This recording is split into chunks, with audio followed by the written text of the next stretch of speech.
les problèmes des avions. Les problèmes des avions. Atterrissage ou amérissage en urgence. On y va? Après un problème en plein vol, l'action est forcée d'atterrir en urgence. Il y a des flammes, mais pas trop.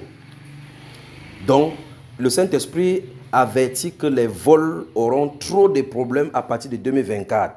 Prions pour les compagnies aériennes afin que ces compagnies fassent des révisions profondes de leurs appareils. La vie des gens est précieuse par rapport à leur soif de gain. Prions pour ceux qui prennent les vols.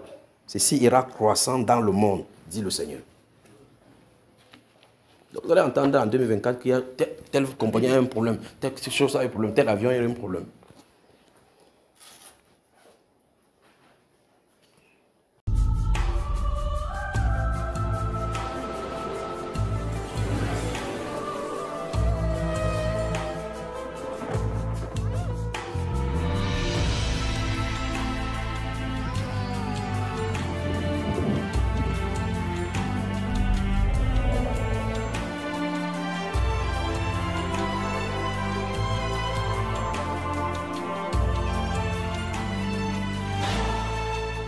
Ce Boeing qui a fait une chute de plus de 8000 mètres en plein vol. 17 passagers ont été blessés et l'appareil a été forcé de faire demi-tour entre Taïwan et Séoul. Environ 50 minutes après le décollage, les pilotes détectent un défaut dans le système de pressurisation de la cabine. Les masques à oxygène sont activés, l'appareil fait demi-tour pour un atterrissage d'urgence. Le Boeing 737 MAX perd plus de 8000 mètres d'altitude en seulement 15 minutes. À l'atterrissage à l'aéroport de Séoul, 17 passagers sont hospitalisés pour des blessures légères.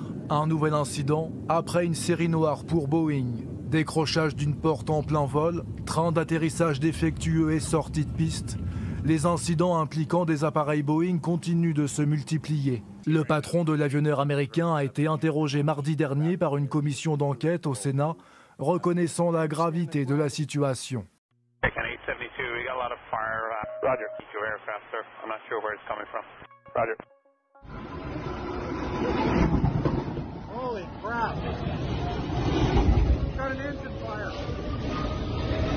L'un des moteurs de ce Boeing 777 s'est enflammé juste après son décollage.